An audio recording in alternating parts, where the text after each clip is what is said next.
Hello friends, study with Saurabh YouTube channel पे आपका स्वागत है। आज हम 75 क्वेश्चंस जो मोस्ट इम्पॉर्टेंट हैं बीएसएससी सीजीएल जो री एग्ज़ाम होने वाले हैं और जो बिहार एसआई या फिर बीपीएससी हो या यूपीएससी यूपीपीसीएस हो बिहार पुलिस हो यूपी पुलिस हो, जिनमें भी सामान्य अध्ययन से प्रश्न पूछे जाते हैं, उन सबों के लिए 75 क्वेश्चन का आज जो सीरीज है उसका पार्ट 2 में लेकर आया हूँ। मेरा नाम है सौरभ और ये जो खास करके ये तैयार किया गया है जो बीपीएससी जो एग्ज़ाम्स हैं जो री एग्ज़ाम होने वाला है उसके लिए 75 क्वेश्चन तैयार किए गए हैं, जिसमें 50 क्वेश्चन जीके के हैं और 25 क्वेश्चन साइंस के हैं। ये क्वेश्चंस मेरे द्वारा तैयार किए गए हैं, जो मैंने जितना अनुभव किया है प्रीवियस ईयर्स को देख के, उसके बाद मैंने ये क्वेश्चंस को तैयार किया है। हो सकता है ये आपको थोड़ा सा हार्ड लगे, लेकिन मैंने एक ही क्वेश्चन में बहुत सारी जानकारी देने की जो ज़रूरत रखी है, इसीलिए देने की कोशिश की है बहुत सारी जानकारियाँ एक ही क्वेश्चन में। इस कारण से क्वेश्चंस को थोड़ा सा टफ बनाया गया है। ठीक है, तो आप वीडियो को पूरा देखें जिससे आपको अंदाज़ा लग सके कि आखिर किस लेवल का ये क्वेश्चंस बनाए गए हैं। इससे पहले मैंने पार्ट 1 भी डाल दिया है जो कि हमारे चैनल पे है, आप प्लेलिस्ट भी बना हुआ है, वहाँ पे जाके आप चेक कर सकते हैं। जो बीपीएससी जो बीएसएससी सीजीएल 3 का जो री एग्ज़ाम होने वाला है 45 दिनों के अंदर ही आयोग ने कहा है कि एग्ज़ाम्स ले लिए जाएंगे, तो उम्मीद लगाई जा रही है कि आज से 1 महीने के अंदर एग्ज़ाम ले लिए जाएँ। तो उसके लिए ये सेट 2 है। यदि सिलेबस की बात करें, जो सामान्य अध्ययन का सिलेबस है उसमें जनरल स्टडीज़ है, ठीक है, वो 50 क्वेश्चंस इसके हैं और जनरल साइंस है इसके 25 क्वेश्चंस हैं, जिसमें आपको भूगोल भी इसमें जोड़ा गया है। तो इसी को ध्यान में रखकर, सिलेबस को ध्यान में रखकर मैंने इनमें सवालों को डाला है, जिसमें जो भारतीय इतिहास है उससे 10 सवाल डाले हैं, भारतीय पॉलिटी से वही 10 सवाल डाले हैं, और जितने भी जैसे भारतीय लिपि हो गई, जैसे लिपि पूछी गई थी, भाषाएं हो गई, राजधानियाँ हो गई, खेल कूद, करंट अफेयर्स के इसमें मैंने 10 सवाल डाले हैं। और स्वतंत्रता आंदोलन से हो गए, जैसे आधुनिक भारत है इससे 5 सवाल डाले हैं, जो एनिसेंट इंडिया है इससे 3 सवाल डाले हैं, मध्यकालीन भारत से 2 सवाल डाले हैं, वैसे ही भूगोल के 8 से 9 सवाल डाले गए हैं, और भारतीय संविधान के लगभग 10 सवाल डाले गए हैं, राजधानियाँ डाली गई हैं, पंचवर्षीय योजना से सवाल हैं, भूगोल से सवाल डाले गए हैं। तो पूरे सिलेबस को ध्यान में रखकर मैंने इसमें 75 क्वेश्चंस का ये दूसरा सेट बनाया है। इससे पहले भी एक सेट बनाया है, वो भी इसी तरह से बनाया गया है। तो आशा करता हूँ ये जो आपको मैंने तैयार किया है सेट्स, ये आपके एग्ज़ाम में बहुत महत्वपूर्ण भूमिका निभाएगी। तो आप वीडियो को पूरा ज़रूर देखें, जिससे आपको एक अनुमान लग सके कि किस तरह का सेट्स है, जो या ये हमको हेल्प करेगा या नहीं करेगा। और यदि आपको वीडियो अच्छा लगता हो तो हमारे चैनल को ज़रूर सब्सक्राइब करें, वीडियो को लाइक करें, वीडियो में कमेंट करें, ज़रूर बताएं कि आपको वीडियो कैसा लग रहा हो, क्या ये हार्ड है या मीडियम है या फिर हल्का है, ऐसा आप कमेंट में ज़रूर बताएं, जिससे मुझे पता तो चले कि मैं कैसा कर रहा हूँ। यदि आपको वीडियो का पीडीएफ चाहिए तो आप हमारे टेलीग्राम चैनल से जुड़ सकते हैं, लिंक डिस्क्रिप्शन में दे दिया गया है। तो चलिए पहले क्वेश्चन से वीडियो की शुरुआत करते हैं। शुरुआत हम लोग साइंस से करने वाले हैं, जिसमें पहले केमिस्ट्री का सवाल है। तो पहला क्वेश्चन है कि निम्न में कौन सुमेलित हैं, जिसमें पीएच वैल्यू दिया गया है, उसके साथ सुमेलन करना है आपको। तो पहला है कि मिल्क ऑफ मैग्नीशिया जो है इसका पीएच वैल्यू 10 है, ठीक है। शराब है, इसका पीएच वैल्यू 3 to 3.5 है। जो टमाटो जूस है इसका पीएच वैल्यू 4.5 है, और जो समुद्र का पानी है उसका पीएच वैल्यू 5.6 है। तो इनमें सुमेलित कौन है, या ऐसा होना चाहिए, ये क्वेश्चन होना चाहिए कि सुमेलित कौन नहीं है। ठीक है। तो इसमें जो डी ऑप्शंस है ये सुमेलित नहीं है। जो समुद्र का पानी है इसका पीएच मान 5.6 नहीं होता है। जो पीएच मान होता है समुद्र के पानी का वो होता है 7.8। आप याद रखें क्या होता है 7.8। और ये जो तीनों हैं ये एग्जैक्ट आप इसका वैल्यू याद रखें क्योंकि ये एग्जाम्स में पूछे जाते हैं हमेशा। एक सवाल आता है कि जो पीएच स्केल है उसको सबसे पहले किसने खोजा था। जो पीएच स्केल है उसको किसने खोजा, तो जो पीएच स्केल है उसको डेनिस जो डेनमार्क के साइंटिस्ट हैं सोरेन सोरेन सोरेनसन, ठीक है, सोरेन सोरेनसन, इन्होंने ही पीएच स्केल को खोजा था, सोरेन सोरेनसन। दूसरा सवाल है कि निम्न में से कौन जो है सिंथेटिक फाइबर नहीं है। ठीक है, सिंथेटिक फाइबर नहीं है। जो मानव के द्वारा तैयार किए गए हैं उन्हें सिंथेटिक फाइबर कहते हैं। ठीक है, जो आर्टिफिशियल होते हैं उन्हें सिंथेटिक कहते हैं। ठीक है, तो इनमें से कौन है जो आर्टिफिशियल नहीं है। ठीक है, तो जूट हो गया, पॉलिएस्टर हो गया, रेयॉन हो गया, नायलॉन हो गया। तो इसमें जो जूट है ये प्राकृतिक है। ठीक है, ये जो मानव के द्वारा निर्मित नहीं है। तो ये आंसर बनेगा ऑप्शन नंबर ए। ठीक है, ऑप्शन ए। जिसमें पॉलिएस्टर हो गया, तो पॉलिएस्टर जो है वो इसका उत्पादन सबसे पहले इंग्लैंड में किया गया था। ठीक है, इंग्लैंड में पॉलिएस्टर का सबसे पहले उत्पादन किया गया। इससे जो अग्निशामक पंप होते हैं, आपने आग बुझाने वाली गाड़ियाँ देखी है, जो उसमें आग बुझाने वाली गाड़ी के जो पंप होते हैं, तो जो पंप का हौज का पाइप होता है, ये जो पाइप हुआ वो पॉलिएस्टर का ही बना होता है। ठीक है, पॉलिएस्टर। जो रेयॉन की बात करें तो रेयॉन जो होता है, रेयॉन का उपयोग किया जाता है जैसे जो कपड़ा उद्योग हो गया, जो कपड़ा उद्योग है उसमें रेयॉन का उपयोग किया जाता है। कुछ मेडिसिन के क्षेत्र में भी किया जाता है, जो मेडिकल क्षेत्र है उसमें भी रेयॉन का इस्तेमाल किया जाता है। वहीं जो नायलॉन का उपयोग तो सबसे पहला है कि इसमें जो पैरासूट जो है तो है, जो पैरासूट आप लोग देखे होंगे, जो पैरासूट होता है, तो पैरासूट का जो कपड़ा होता है वो नायलॉन का ही बना होता है। और जो जैसे पर्वतरोही जो पर्वत पे चढ़ते हैं लोग, तो वो रस्सी का इस्तेमाल करते हैं। तो जो पर्वत पे चढ़ने वाले लोगों की रस्सियाँ होती है वो नायलॉन की बनी होती हैं। जो मछुआरे लोग होते हैं, जो मछुआरे लोग हैं, उनके जो जाल होते हैं मछली पकड़ने के लिए, वो भी नायलॉन के ही बने होते हैं। नेक्स्ट क्वेश्चन है कि जो प्लाज्मा है उसकी खोज किसने की थी। प्लाज्मा की खोज किसने की थी, तो क्रुक्स हो गया, स्लाइडेन एंड स्वान हो गया, विर्चो हो गए या डी डूबे हो गए। इनमें से किसने प्लाज्मा की खोज की थी। जो प्लाज्मा है वो पदार्थ की चौथी अवस्था है। ठीक है, चौथी अवस्था जो पदार्थ होती है उसके सॉलिड, पहली अवस्था सॉलिड हो गई, लिक्विड हो गई, गैस हो गई, और चौथी जो है वो प्लाज्मा हो गई। और पांचवी जो होता है बोस आइंस्टीन, ठीक है, बोस आइंस्टीन कंडेंसेंस, ठीक है, BAC होती है, ये पांचवी अवस्था होती है। तो जो प्लाज्मा की खोज की थी वो क्रुक्स ने की थी। किन्होंने, क्रुक्स ने। तो इसका ऑप्शन बन जाएगा ए, ऑप्शन नंबर ए, क्रुक्स। जो और ऑप्शंस दिए हुए हैं जैसे स्लाइडेन एंड स्वान हो गई, तो स्लाइडेन एंड स्वान ने सेल थ्योरी दी थी। ठीक है, जो सेल थ्योरी थी वो स्लाइडेन एंड स्वान ने ही दी थी। इसमें कहा गया है कि जो एक या अनेक जो जीव होते हैं वो एक या अनेक कोशिकाओं से बने होते हैं, लेकिन जो सारी कोशिकाएं होती है उसकी उत्पत्ति जो है वो एक ही कोशिकाओं से होती है।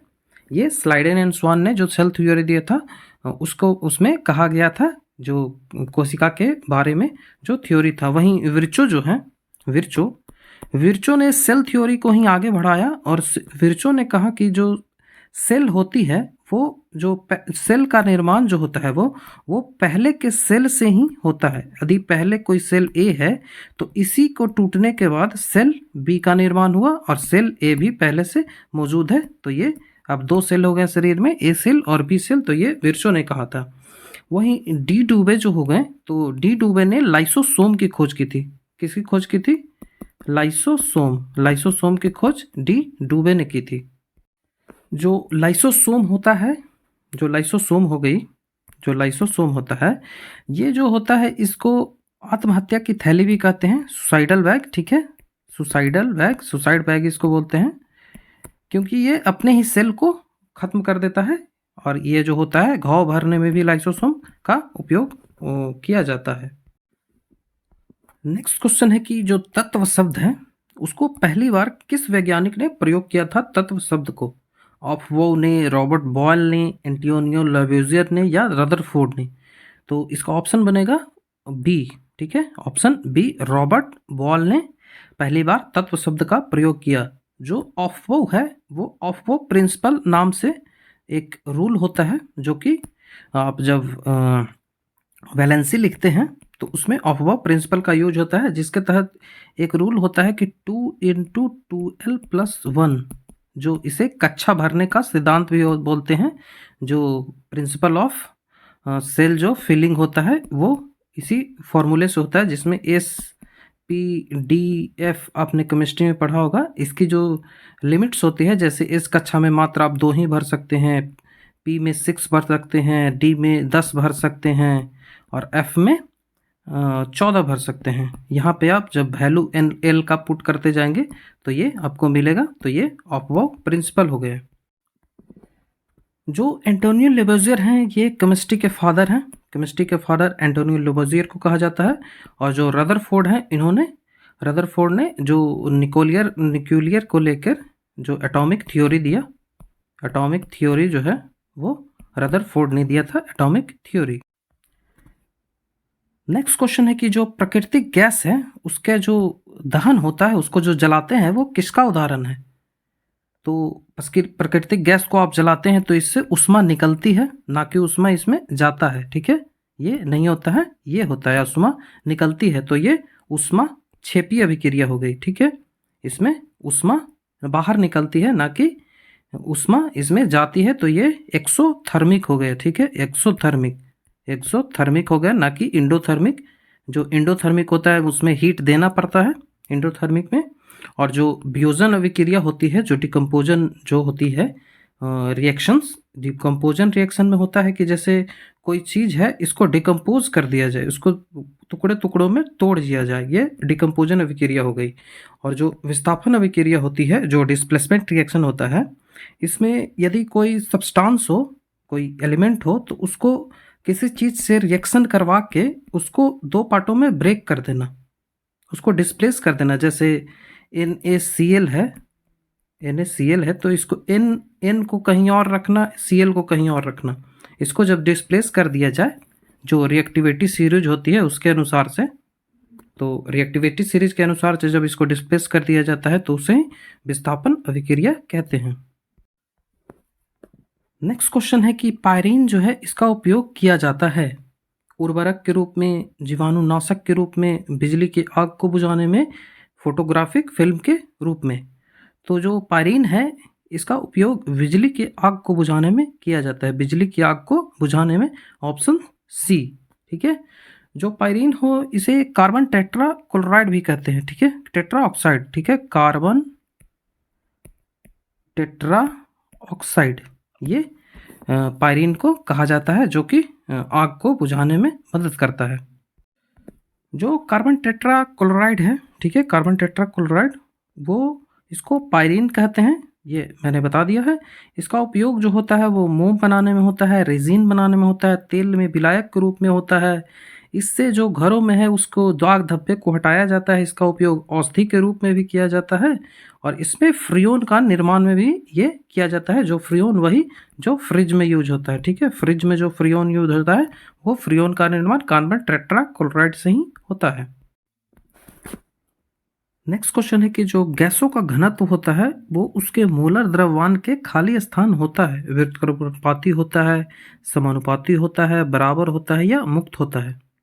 तो जो गैसों का घनत्व होता है वो आप निकाल सकते हैं PV बराबर, जो फॉर्मूला होता है, जो गैस का फॉर्मूला होता है आप लोग को पता होगा, PV बराबर nRT, ये गैस का फार्मूला है। इसको जब आगे डिराइव करेंगे तो एक फार्मूला डेंसिटी के साथ इसका रिलेशन बनेगा, जो D बराबर PM/RT। ठीक है, ये रिलेशन बनेगा D बराबर PM/RT। जो यहाँ M है यही मोलर मास है। ठीक है, मोलर मास हो गया m। तो जो मोलर मास और d का रिलेशन कैसा है, तो ये डायरेक्टली प्रोपोर्शनल है, तो इसका आंसर बनेगा डायरेक्टली प्रोपोर्शनल मतलब समानुपाती। जो गैस हैं उस गैस के 3 लॉ आपको याद रखने हैं, ठीक है। गैस के मात्र 3 ही 4 लॉ हैं जो आपको याद रहना बहुत ज़रूरी है। जैसे पहला जो बॉयल्स लॉ है वो होता है कि जो इसमें होता है कि यदि टेम्परेचर को कांस्टेंट रखा जाए, टेम्परेचर जो हो वो कांस्टेंट हो, टेम्परेचर यदि कांस्टेंट हो तो V जो होता है, वॉल्यूम जो होता है वो इन्वर्सली प्रोपोर्शनल टू प्रेशर होता है, ठीक है। ये पहला हो गया। वॉल्यूम जो है वो इन्वर्सली प्रोपोर्शनल टू प्रेशर होता है जब टेम्परेचर कांस्टेंट हो, ये बॉयल्स लॉ हो गया। वहीं चार्ल्स लॉ होता है, दूसरा जो है वो चार्ल्स लॉ है, ठीक है। तो चार्ल्स लॉ का जो होता है, इसमें होता है कि यदि प्रेशर को कांस्टेंट कर दिया जाए, प्रेशर है उसे कांस्टेंट कर दिया जाए, ठीक है, जो प्रेशर है उसे कांस्टेंट कर दिया जाए तो वॉल्यूम जो होता है वो डायरेक्टली प्रोपोर्शनल टू टेम्परेचर हो जाता है। कि यदि टेम्परेचर को आप बढ़ाएंगे तो वॉल्यूम बढ़ेगा, टेम्परेचर को घटाएंगे तो वॉल्यूम घटेगा, ठीक है। तो ये हो गया चार्ल्स लॉ। वहीं लॉ ऑफ ग्रे लुसेक, जिसे प्रेशर लॉ भी कहते हैं, ये होता है कि इसमें होता है कि यदि वॉल्यूम को कांस्टेंट रख दिया जाए, वॉल्यूम है इसे कांस्टेंट कर दिया जाए, यदि वॉल्यूम को कांस्टेंट कर दिया जाए तो इसमें प्रेशर जो होता है वो डायरेक्टली प्रोपोर्शनल टू टेम्परेचर होता है। मतलब यदि टेम्परेचर बढ़ाएंगे तो प्रेशर बढ़ेगा, टेम्परेचर घटाएंगे तो प्रेशर घटेगा। ये हो जाएगा ग्रे लुसॉक के लॉ, ठीक है, ग्रे लुसॉक का लॉ ये हो गया। नेक्स्ट बचा है कि ग्राहम्स लॉ। तो ग्राहम्स लॉ होता है कि यदि इसमें टेम्परेचर एंड प्रेशर ये दोनों को कांस्टेंट कर दिया जाए, ये दोनों कांस्टेंट हो गया, तो जो R1 होता है, जो R होता है वो डायरेक्टली प्रोपोर्शनल, वो इन्वर्सली प्रोपोर्शनल टू डेंसिटी का होता है, ठीक है। R जो होता है वो inversely proportional under root density का होता है, ये ग्राहम्स लॉ होता है। जो R है, जो R यहाँ पे दिया गया है वो रेट ऑफ डिफ्यूजन है। क्या है? Rate of diffusion.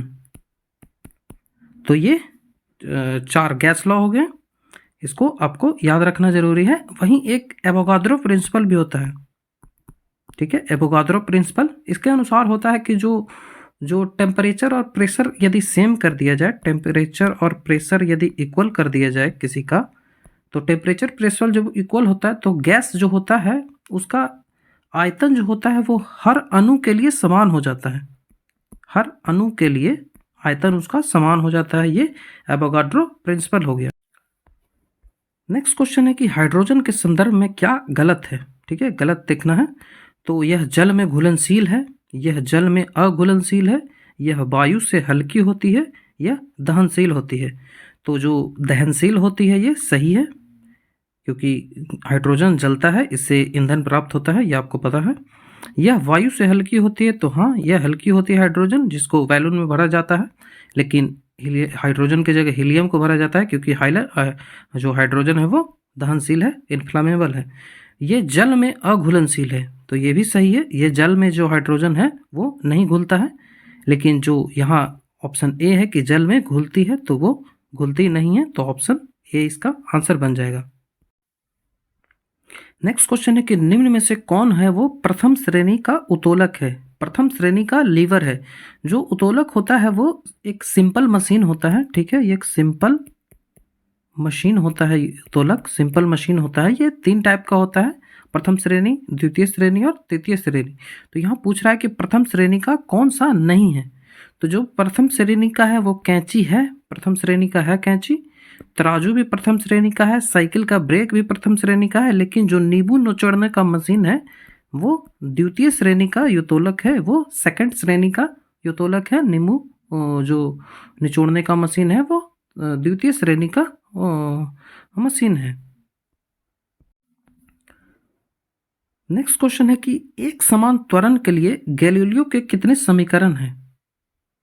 जो गैलीलियो ने हैं, जो फिजिसिस्ट हैं, उन्होंने एक समान त्वरण के लिए कितने समीकरण दिए हैं, 1, 3, 5 या 4।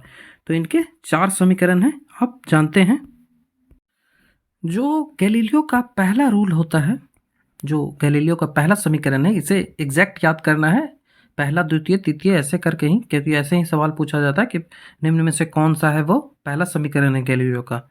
तो पहला जो होता है वो v बराबर u प्लस ए टी होता है, ठीक है। v बराबर u प्लस ए टी, जहाँ a acceleration, t time, u initial velocity और v फाइनल वेलोसिटी, ठीक है। जो u होता है वो इनिशियल और v फाइनल वेलोसिटी। तो ये पहला नियम हो गया। इसमें एक और बात याद रखनी है कि जो पहला नियम होता है वो किससे संबंधित होता है, तो वो पहला नियम है जो वेलोसिटी और टाइम का रिलेशन देता है, ठीक है। वेलोसिटी और टाइम का रिलेशन पहला रूल देता है।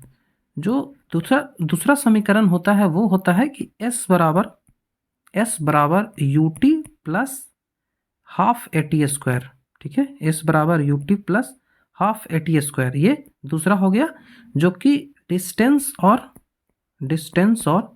पोजीशन के बीच रिलेशंस को देता है। डिस्टेंस और पोजीशन के बीच, ये दूसरा हो गया समीकरण। यहाँ तीसरा समीकरण जो है वो होता है v बराबर यू स्क्वायर माइनस 2as। ये जो तीसरा समीकरण होता है वो पोजीशंस एंड वेलोसिटी के रिलेशंस को देता है। और जो चौथा समीकरण हो गया वो होता है Sn बराबर u plus half a into 2n minus 1, ठीक है। ये होता है चौथा, ठीक है। तो ये 4 समीकरण गैलीलियो के हैं। नेक्स्ट क्वेश्चन है कि निम्न में से कौन सा बल युग्म का उदाहरण नहीं है, ठीक है। कौन नहीं है? बल युग्म मतलब कपल फोर्स। कपल फोर्स ऐसा होता है कि यदि आप इधर फोर्स लगाएं तो जो वर्क है जो इधर हो, ऐसा कोई भी वर्क होगा तो वो कपल फोर्स कहलाएगा, ठीक है। कपल फोर्स उसी को बोलते हैं। तो इसमें देखते हैं ऑप्शंस को। जैसे पानी का नल खोलना, ठीक है। पानी का नल जब आप ऐसे खोल रहे हैं तो वो अंदर जो फोर्स लगता है वो ऐसे लगता है, तो ये होगा। जो पेन और दवात का ढक्कन खोलना, ये भी होगा। ताले के चाबी खोलना, ये भी होगा। लेकिन मनुष्य का सीधा जो रहना है वो इनर्सिया के कारण होता है, जड़त्व के कारण होता है, ठीक है। जड़त्व के कारण होता है, ना कि कपल फोर्स के कारण। तो इसका ऑप्शन बनेगा D, option number D. Next question है कि जो डेकाप्लवाइज या फिर इसे ही फबाइजली कहते हैं या पास्कल सेकेंड, ये किसका यूनिट है? Terminal velocity. नेक्स्ट क्वेश्चन है कि डेकाप्लवाइज या पवाइजली या पास्कल सेकेंड, ये किसका यूनिट है? Terminal velocity, viscosity of liquid, critical velocity या एटमॉस्फेरिक प्रेशर। तो इसमें इसका ऑप्शन बी सही है। जो तरल की संयानता होती है, संयानता जो विस्कोसिटी होती है वो तरल की, वो इसका यूनिट होता है पास्कल सेकेंड। पवाइजली या डेका पवाइजली, जो विस्कोसिटी होती है वो होती है कि जो लिक्विड होते हैं, लिक्विड का जो ऐसे ऐसे परत हो गया, मान लिया कि लिक्विड है, इसको परत जो होते हैं तो वो एक दूसरे की जो मध्य फोर्स लगता है उसका विरोध करते हैं।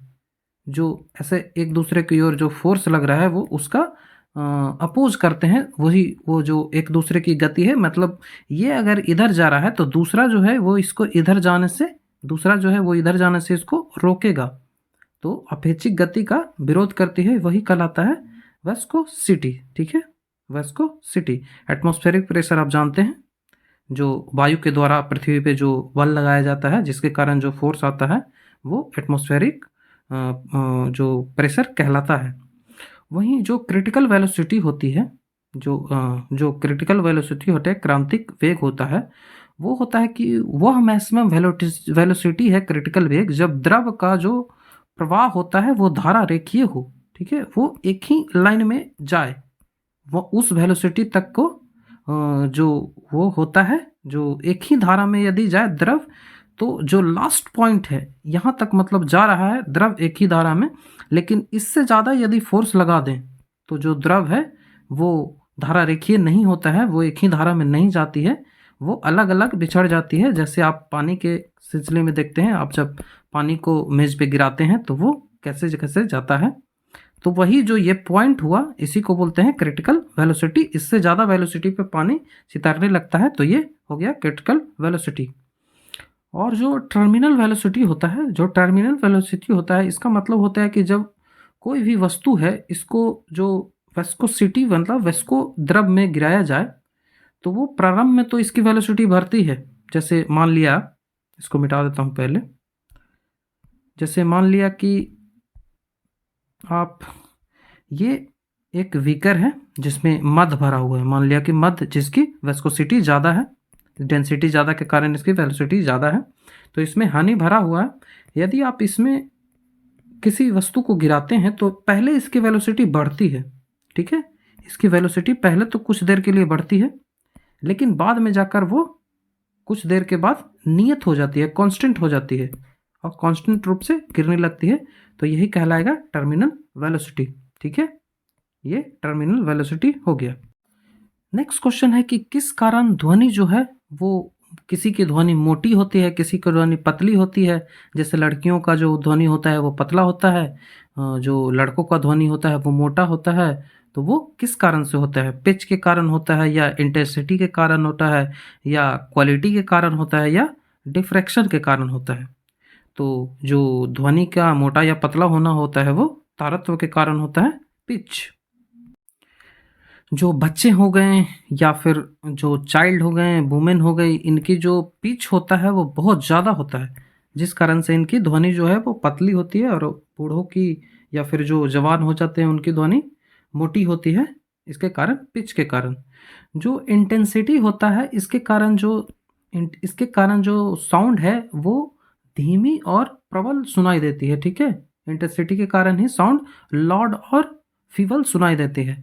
जो क्वालिटी है, क्वालिटी के कारण ही जो एक, यदि इक्वल, क्वालिटी के कारण यदि इक्वल उसकी इंटेंसिटी हो, उसकी इक्वल इंटेंसिटी हो और उसका जो पिच हो वो भी इक्वल हो, फिर भी डिफरेंस पता करना होता है।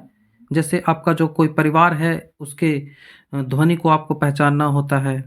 तो जैसे पहचान जाते हैं किसी की ध्वनि से ना, कि ये कौन बोल रहा है इसकी आवाज़ से, तो वो क्वालिटी के कारण ही पहचान पाते हैं, ठीक है। तो वो क्वालिटी के कारण ही पहचान होती है। इसके कारण ये गुण जो होता है, इसी को डिफरेंस होता है, इसी से, गुणता से ही डिफरेंस आता है। एक ही आवृत्ति का जो साउंड होता है उसके बीच जो पहचान होती है वो क्वालिटी के कारण ही होता है। और जो डिफ्रैक्शन होता है, ये जब ध्वनि किसी बाल से टकराती है तो टकराने के बाद एक किनारे धरकर वैसे चली जाती है, तो ये ध्वनि का डिफ्रैक्शन हो गया, जिसके कारण ही यदि कोई रूम में है तो वो बाहर की आवाज़ों को सुनता है। नेक्स्ट क्वेश्चन है कि सर्वाधिक विशिष्ट ऊष्मा जो होता है वो स्पेसिफिक हीट होता है, वो किसका होता है? तो सर्वाधिक स्पेसिफिक हीट सीसा, संगमरमर, बालू, जल, इनमें किसका होता है? तो वो वाटर का होता है स्पेसिफिक हीट सबसे ज़्यादा। जो स्पेसिफिक हीट होता है वो होता है कि हीट का वह क्वांटिटी, जो हीट है उसका वह क्वांटिटी, ऊष्मा की वह मात्रा जिसके कारण जो एकांक द्रव्यमान होता है, यूनिट मास में यूनिट टेम्परेचर की बढ़ोतरी हो। यदि यूनिट मास में यूनिट टेम्परेचर की वृद्धि हो, तो वो जिससे उत्पन्न होती है वही हीट जो होता है वो कहलाता है स्पेसिफिक हीट, ठीक है। जो ऊष्मा की वह मात्रा जिसके कारण एकांक द्रव्यमान में एकांक ताप वृद्धि होती है वो स्पेसिफिक हीट कहलाता है। और सबसे ज़्यादा स्पेसिफिक हीट होता है वो जल का होता है, 1, ठीक है। जल का स्पेसिफिक हीट सबसे ज़्यादा होता है 1, ठीक है। नेक्स्ट क्वेश्चन है कि न्यूनतम प्रतिरोध प्राप्त करने के लिए जो तार को है वो समांतर क्रम में जोड़ना चाहिए, पहला क्वेश्चन है। तो ये सही है, ठीक है। न्यूनतम प्रतिरोध यदि आपको चाहिए, रेसिस्टेंस सबसे कम चाहिए, तो आपको समानांतर क्रम में ही जोड़ना पड़ेगा, ठीक है। पैरेलल क्रम में जोड़ना पड़ेगा न्यूनतम प्रतिरोध के लिए, जिसमें आपको जो रेसिस्टेंस है वो R1, R1/R1, 1/R2, 1/R3 ऐसे ही करके आपको रेसिस्टेंस को जोड़ना पड़ेगा। नेक्स्ट है कि घरों में जो बिजली के तार होते हैं वो समानांतर क्रम में ही जोड़े होते हैं। क्या ये सही है? तो हाँ सही है, क्योंकि घर में भी प्रतिरोध हमको न्यूनतम चाहिए, जिस कारण से इसे घरों में भी जोड़ा जाता है। और जो श्रेणी क्रम होता है सीरीज में, जो होता है सीरीज में होता है कि इसमें प्रतिरोध और जो धारा होती है वो प्रवाहित होती है भिन्न-भिन्न प्रतिरोधों के साथ। इसमें जो धारा होती है उसका प्रतिरोध अलग-अलग प्रभावित होता है। ये हो गया श्रेणी क्रम। नेक्स्ट क्वेश्चन है कि जब क्षण चुंबक की परिनालिका में फेरों की संख्या बढ़ती है तो चुंबकीय क्षेत्र पर क्या प्रभाव पड़ता है? जो मैग्नेटिक फील्ड है उसमें क्या बढ़ोतरी होगा? मान लिया कि ये चुंबक है और इसमें जब फेरों की संख्या ऐसे ऐसे बढ़ जाए तो इसकी जो मैग्नेटिक फील्ड होगा वो क्या होगा? तो वो बढ़ जाएगा, वो डायरेक्टली प्रोपोर्शनल होता है। ठीक है, तो 16 का ऑप्शन बनेगा ए। नेक्स्ट क्वेश्चन है कि इसमें जो सत्य कौन है वो चुनना है, असत्य नहीं, सत्य चुनना है। ठीक है, सत्य इसमें कौन है? तो जो ग्लूकोज है वह फ्रुक्टोज, जो सुक्रोज होता है वो ग्लूकोज और फ्रुक्टोज से मिलकर बना होता है, तो ये सही है। जो ग्लूकोज और गैलेक्टोज से मिलकर लैक्टोज बना होता है, ये भी सही है। और जो माल्टोज होता है वो ग्लूकोज और ग्लूकोज का बना होता है। ठीक है, ये तीनों हैं जो ये कार्बोहाइड्रेट्स हैं। ठीक है, वे कार्बोहाइड्रेट्स हैं। जो कार्बोहाइड्रेट्स होता है वो 3 टाइप के होते हैं, मोनो कार्बोहाइड्रेट और डाई कार्बोहाइड्रेट। ठीक है, नेक्स्ट क्वेश्चन है कि जो हड्डियों में उपस्थित जोड़े होते हैं, जो जॉइंट्स होते हैं, उनके स्टडी को क्या कहते हैं, उनके अध्ययन को क्या कहते हैं? मायोलॉजी, सार्कोलॉजी, अर्थोलॉजी, अरेथ्रोलॉजी या फिर ऑस्टियोलॉजी? तो इसका आंसर है सी, अरेथ्रोलॉजी। अरेथ्रोलॉजी है जो हड्डियों के जोड़ के जो अध्ययन होते हैं उनको अरेथ्रोलॉजी कहते हैं। जो मायोलॉजी है वो मस्कुलर सिस्टम के अध्ययन को बोलते हैं मायोलॉजी। जो सार्कोलॉजी है, तो सार्कोलॉजी होता है जो सॉफ्ट पार्ट होते हैं बॉडी के जो सॉफ्ट पार्ट होते हैं उनके स्टडी को सार्कोलॉजी बोलते हैं। और जो ऑस्टियोलॉजी है वो बोन के स्ट्रक्चर को जो स्टडी होता है वो ऑस्टियोलॉजी कहते हैं। ठीक है, बोन के जो स्ट्रक्चर है उनके स्टडी को। और जो ऑर्थोपेडिक होता है वो जो डॉक्टर जो हड्डियों का इलाज करता है वो ऑर्थोपेडिक कहलाता है। नेक्स्ट क्वेश्चन है कि किस जीव में मस्तिष्क के बनने की शुरुआत होती है? जो मस्तिष्क बनता है वो सबसे पहले किस जीव में बनता है, ये सवाल है। हाइड्रा में, मगरमच्छ में, प्लेनेरिया में या ऑक्टोपस में? तो मस्तिष्क बनने की शुरुआत सबसे पहले प्लेनेरिया में होती है। ठीक है, किसमें? प्लेनेरिया में। नेक्स्ट क्वेश्चन है कि इमरजेंसी ग्रंथि किसे कहते हैं? यकृत को कहते हैं, अग्नाशय को कहते हैं, अधिवृक्क को या पीयूष ग्रंथि? इनमें से किसे इमरजेंसी ग्लैंड कहते हैं? तो जो एड्रिनल ग्लैंड है, ऑप्शन सी, जो एड्रिनल ग्लैंड है इसे इमरजेंसी ग्लैंड कहा जाता है, क्योंकि एड्रिनल ग्लैंड एड्रिनेलिन हार्मोन निकालता है। ठीक है, एड्रीनिन हार्मोन निकालता है एड्रिनल ग्लैंड, जो जिसे कहते हैं ये डर और क्रोध के समय निकलता है। जब आप बहुत डरे होते हैं उस समय ये हार्मोन निकलता है जिसे 3F हार्मोन कहते हैं। ये शब्द याद रखें, 3F, फियर, फाइट, फ्लाइट, जिसे हिंदी में लड़ो और उड़ो, या तो लड़ो या फाइट करो या भागो। तो ये इमरजेंसी हार्मोन हो गया एड्रिनल। नेक्स्ट क्वेश्चन है कि एक हीमोग्लोबिन अणु अधिकतम कितने ऑक्सीजन अणु को कैरी कर सकता है? ठीक है, जो हीमोग्लोबिन होता है, जो ब्लड में होता है हीमोग्लोबिन, वो ऑक्सीजन के साथ मिलकर ऑक्सी हीमोग्लोबिन बनाता है। ऑक्सी हीमोग्लोबिन, ठीक है, ऑक्सी हीमोग्लोबिन बनाता है। और कार्बन जो CO2 होता है, कार्बन डाइऑक्साइड, इसके साथ मिलकर कार्बोक्सी हीमोग्लोबिन बनाता है। कौन सा? Carboxy haemoglobin. और जो ऑक्सी हीमोग्लोबिन होता है ये अस्थाई नहीं होता है, अस्थाई होता है। ये ब्लड में जाके फिर से जो अपना कार्य कर दे उसके बाद फिर से ये टूट जाता है। लेकिन जो कार्बोक्सी हीमोग्लोबिन होता है वो अस्थाई बन जाता है। ठीक है, ये अस्थाई हो जाता है, ये बाद में टूटता नहीं है। ये दोनों एक साथ बहुत जो बंध में बंध जाते हैं, वो सादे वाला बंध जैसे हो गया, वो बंध जाते हैं। तो ये हो गया कार्बोक्सी हीमोग्लोबिन, इसी का कारण कहा जाता है कि कार्बन डाइऑक्साइड जो है, कार्बन डाइऑक्साइड नहीं, कार्बन मोनोऑक्साइड, ठीक है, CO ना कि CO2। कार्बन मोनोऑक्साइड शरीर के लिए खतरनाक है क्योंकि वो हीमोग्लोबिन की मात्रा को यदि कम कर दे तो ब्लड की मात्रा ही कम हो जाएगी। तो ये हो गया। तो इसका ऑप्शंस बनेगा 4। जो 4 संख्या है वो एक हीमोग्लोबिन 4 ऑक्सीजन को कैरी कर सकता है। नेक्स्ट क्वेश्चन है कि जो राइबोसोम है उसकी खोज किसके द्वारा की गई थी? जो राइबोसोम की खोज किसके द्वारा की गई थी? ये नेक्स्ट सवाल है। तो राइबोसोम की खोज जो की गई थी वो की गई थी राइबोसोम की खोज की गई थी पैलेट के द्वारा। ठीक है, पैलेट। ठीक है, ऑप्शंस नंबर डी, पैलेट के द्वारा राइबोसोम की खोज की गई थी, जिसमें गोल्जी द्वारा की गई थी। गोल्जी बॉडी की खोज ये जानते हैं। राइबोसोम जो है वो प्रोटीन का भी निर्माण करती है, राइबोसोम। नेक्स्ट क्वेश्चन है कि जो पेड़ की आयु है इसकी गणना किसके द्वारा की जाती है? तो ये हल्का सवाल है।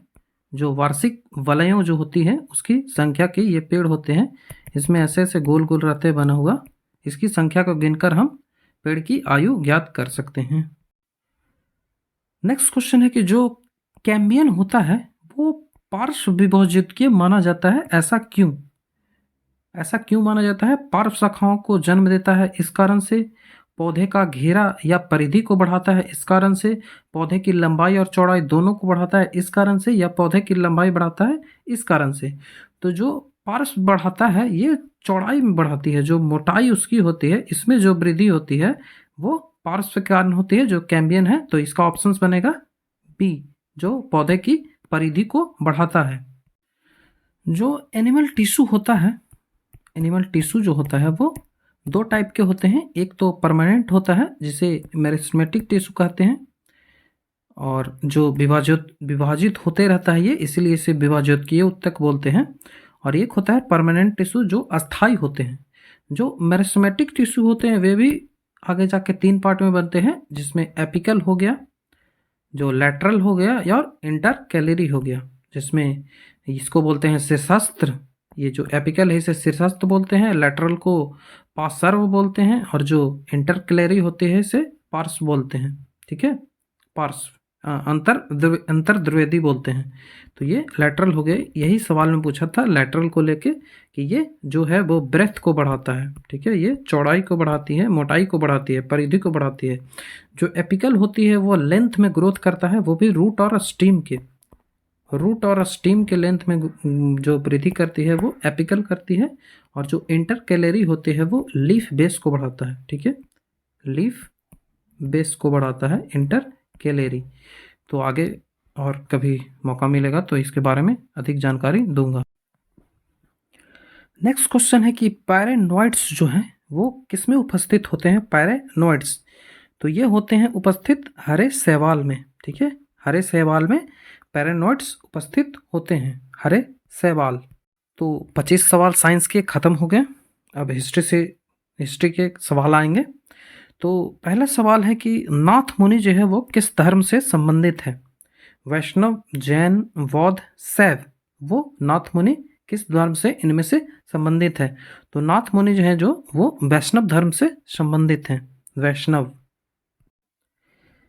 नेक्स्ट सवाल है कि क्षणिकवाद के प्रतिपादक कौन थे? बुद्ध, चार्वाक, जैन या न्याय? इनमें से कौन जो थे वो क्षणिकवाद के प्रतिपादक थे? तो क्षणिकवाद के जो प्रतिपादक थे वो बुद्ध धर्म से रिलेटेड है क्षणिकवाद। वहीं जैन धर्म के बारे में आप जानते हैं, इससे सवाल आते रहते हैं। मैं ये मान के चल रहा हूँ कि ये सब आपको आता होगा। ठीक है, तो मैं बेसिक सी बातें नहीं बताऊंगा। और जो न्याय जो दर्शन होते हैं, दर्शन 6 प्रकार के हैं, इनके नाम आपको टोटल याद होने चाहिए, जो जितने भी दर्शन हैं। जो दर्शन 6 इनमें सांख्य दर्शन है, जो कपिल हैं उनके द्वारा सांख्य दर्शन दिया गया। जो न्याय दर्शन है ये वो गौतम के द्वारा दिया गया।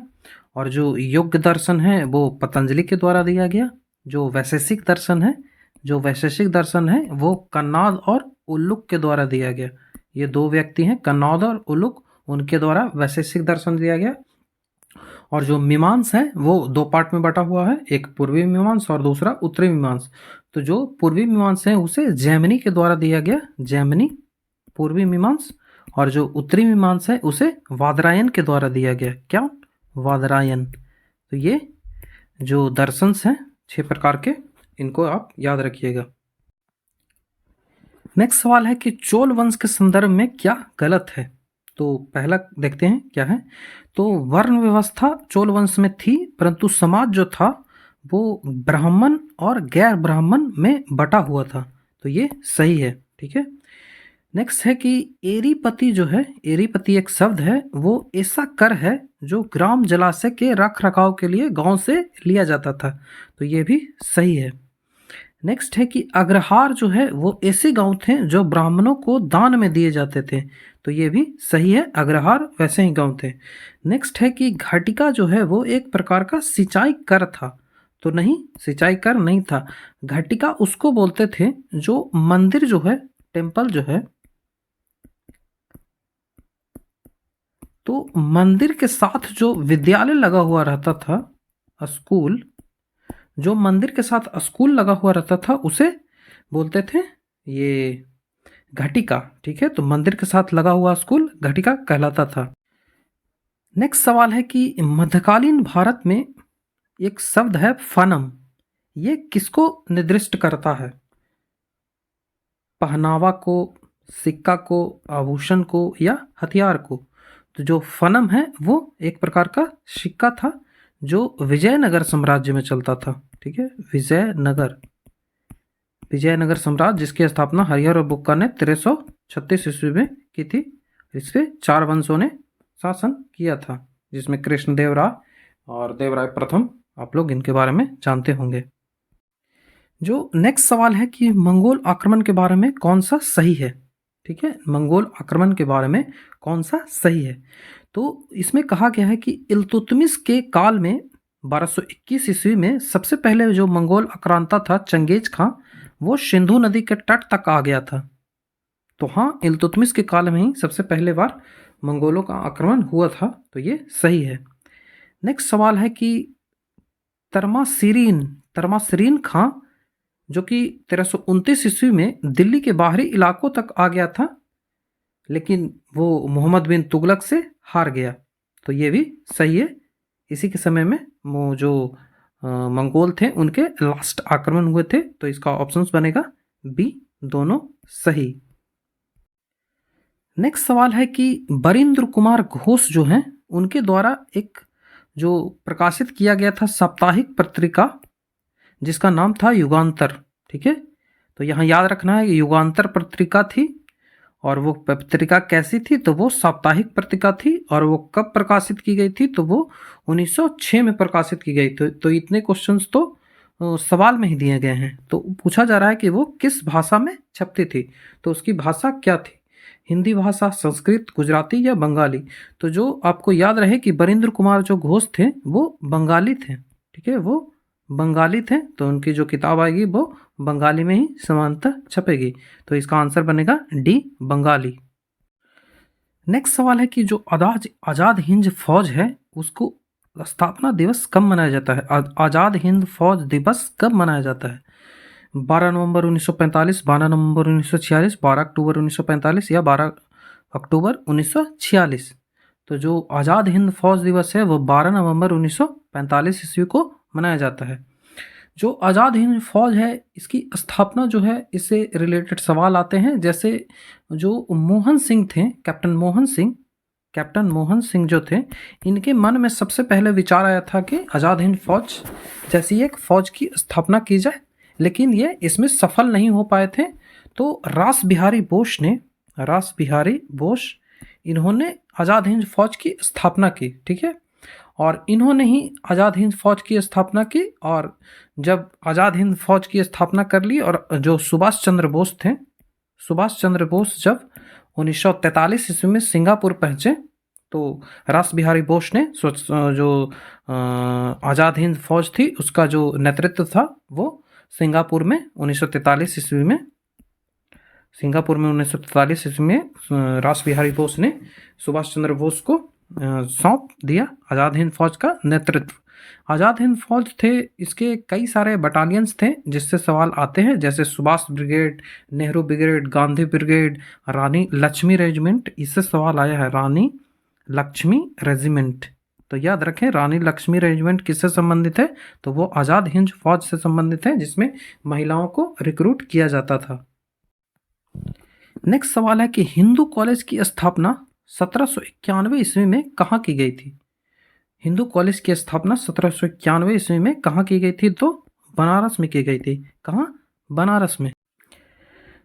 जो ये हिंदू कॉलेज था, ये वॉरेन हेस्टिंग के द्वारा 1791 में कानून और दर्शन को सीखने के लिए किया गया था। हिंदू कानून और दर्शन को सीखने के लिए, जो कि एक संस्कृत कॉलेज था। ठीक है, ये संस्कृत कॉलेज था।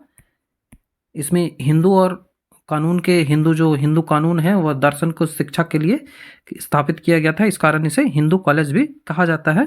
और एक और हिंदू कॉलेज था जिसकी स्थापना 1889 ईस्वी में की गई थी। एक और हिंदू कॉलेज था वो उसकी स्थापना की गई थी 1899 में। ठीक है, 1899 में। और इसकी स्थापना की थी कृष्ण दास जी गुरवाले। ठीक है, इसकी स्थापना किसने की थी? तो कृष्ण दास जी गुरवाले। इसे आप नोट कर लेंगे अपनी डायरी में, ये पूछा जा सकता है। कृष्ण दास जी गुरवाले हिंदू कॉलेज की स्थापना 1899 में की थी। यही कॉलेज आगे चल के जो एनी बेसेंट है इससे संबंधित थी। एनी बेसेंट भी इसी कॉलेज से संबंधित थी। और आगे चल के 1915 ईस्वी में काशी विश्वविद्यालय की स्थापना मदन मोहन मालवीय ने की। ये सब एक ही चीज से रिलेटेड है। नेक्स्ट सवाल है कि नेहरू राष्ट्रभक्त है पर जिन्ना राजनीतिज्ञ, यह कथन किसका है? गांधी, डॉक्टर इरविन, मोहम्मद इकबाल, मौलाना अब्दुल कलाम आजाद। तो ये ऑप्शन सी बनेगा। मोहम्मद इकबाल का ये कथन है कि नेहरू राष्ट्रभक्त है पर जिन्ना राजनीतिज्ञ। नेक्स्ट क्वेश्चन है कि महात्मा गांधी के जो विचार थे वो किससे प्रभावित थे? तो महात्मा गांधी के जो विचार थे, पहला कथन है कि डेविड थोरो, जिसकी किताब थी सिविल डिसोबीडिएंट, इससे प्रभावित थे गांधी जी सविनय अवज्ञा और कर बंदी को लेकर। यहीं से गांधी जी ने इनके बारे में सीखा था। तो ये ऑप्शन सही है। नेक्स्ट है कि टॉल्स्टॉय से क्या सीखा गांधी ने? तो वहां से अहिंसा और असहयोग सीखा। तो ये भी सही है। और जो रस्किन है, उनका जो लेख है वो अनटू द लास्ट, इससे सीखा कि शारीरिक परिश्रम का आदर करना सीखना चाहिए। तो ये तीनों सही है। तो इसका ऑप्शन बन जाएगा ऑप्शन नंबर सी। नेक्स्ट सवाल है कि जो बुकर प्राइज 2022 का है वो किसे मिला है? एम मुकुंदन को, सेहरान करुणा तिलक को, अमृता प्रीतम को या तदासी हटोरी को? तो ये मिला है ऑप्शन बी, सेहरान करुणा तिलक। उनकी book the seven moons of Maali Almeida. ठीक है, ये श्रीलंका के हैं। इन्हीं को बुकर प्राइज मिला है अपनी book the seven moon of Maali Almeida के। नेक्स्ट क्वेश्चन है कि निम्न में से किसने the other side of silence book लिखा है?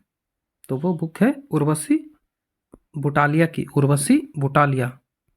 नेक्स्ट सवाल है कि 14 अगस्त 2022 को लॉन्च की गई भारत की पहली खारे पानी से रोशनी देने वाला लंटेन है, जो समुद्र पानी है, खारे पानी से रोशनी देगी, तो उसका नाम क्या है? चमक, रोशनी, उजाला, विद्युत। तो उसका नाम है रोशनी। ठीक है, रोशनी।